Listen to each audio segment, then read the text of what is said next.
And let's see, GraVoc is next, and they're a software and solution IT services company. They've been very busy lately with all the IT and service challenges that clients and customers have been having. I'm here to talk about some timely best practices and tips from the pandemic issues. Is Dan Johnson, and are you there, Dan? I am. Yep. Thanks, Rudy. So for us and our customers, IT operations and support has become largely about mobility and remote access, the ability to operate and administer business technology and execute business processes from home has become everyone's primary objective, obviously. Process automation in and of itself is not really new, but because of the pandemic, automating accounting functions has become a core component of business pandemic response. The reason is that a lot of companies thought they had a solid business continuity plan until they couldn't send somebody to the office for 2 months. Everybody said, oh, well, I have a VPN and I can remote into the work computer and access files and log into the accounting system from home. So no big deal, right? Okay, that's fine. But what happens when your AP person can't go to the office to open mail and enter and post receivables? What happens when there's nobody to stuff invoices into envelopes and mail them out? If you're not paying people or getting paid, you're not going to be in business very long. So I guess you could reroute the mail to your AP clerk's house, but that probably isn't the most secure thing that you could do.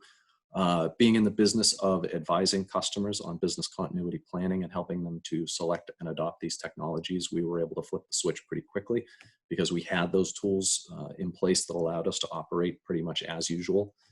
We had to advise some people that now we needed to accept payment via credit card, wire, or ACH, but for the most part, it went pretty smoothly and people understood and adopted the new processes. Same with invoicing. We have systems that automatically generate and email invoices to customers without having to manually intervene. And we were able to help a lot of customers set that up, sort of last minute. All of a sudden, they realized that they had to do a lot of this stuff. So in terms of, what's next, what we're telling people right now is we ourselves are taking this time and advising our customers to take this time to get better, to improve processes, look at what's worked, what hasn't, make the necessary changes to get ready for whatever next may be. In all likelihood, the old normal isn't coming back. So if you're running on-premise business applications or IT infrastructure that can't be admin remotely, look for ways to virtualize and digitize those. At a minimum, make sure that anything business critical on-premise is securely accessible and backed up, preferably off-site and or to the cloud, but at least to some off-site secure location. In the early stages of the stay-at-home orders, we were dealing with customers, some of them at very large companies who had no work-from-home policies, no VPN access, no means for inter-office communication and collaboration. I encourage everyone who's using Office 365 to explore its full capabilities. Biased opinion, we're a Microsoft partner, we're users ourselves, but it's a lot more than Outlook, Word, and Excel. It includes SharePoint, it includes OneDrive, it includes Teams, which alone includes phone calling and conferencing capabilities, web presentations, document collaboration and sharing, integration to external business systems, the ability to publish reports, and tons of other capabilities. We have a whole library of webinars on our site where we dig really deep into these topics. So in terms of information security, the most important thing I think every person and every company can be doing right now is backing up not only your data but your business applications themselves. If your company gets hit with ransomware and you have a backup of your data, that's great. But if your entire network gets encrypted, including the server your ERP system is on, where are you going to put the data? You'll need to rebuild everything first, and that takes time and is expensive and is just a massive disruption that nobody needs. We've seen a massive increase in the number of targeted phishing and ransomware attacks since the pandemic has begun. And it's because hackers know that people working from home have weakened defenses, both from a psychological and an infrastructure standpoint. So many companies sent employees home and had them log in from their home computers without ever doing any kind of vulnerability or risk assessment.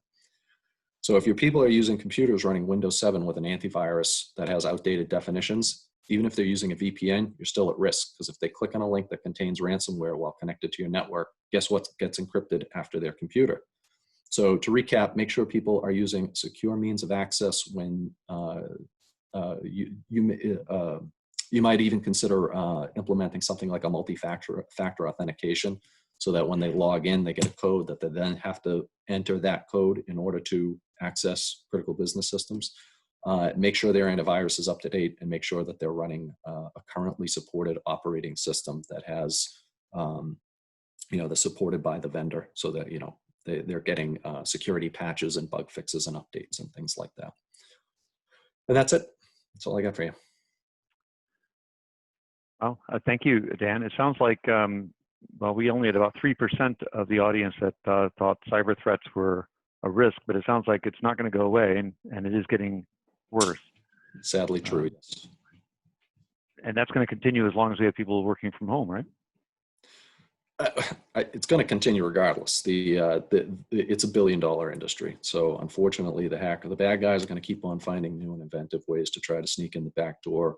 All we can do is, help you harden your perimeter and educate your end users. Yeah. Okay. All right. And let's see. Let's keep moving here. Thank you very much, Dan. I appreciate your participation. All right.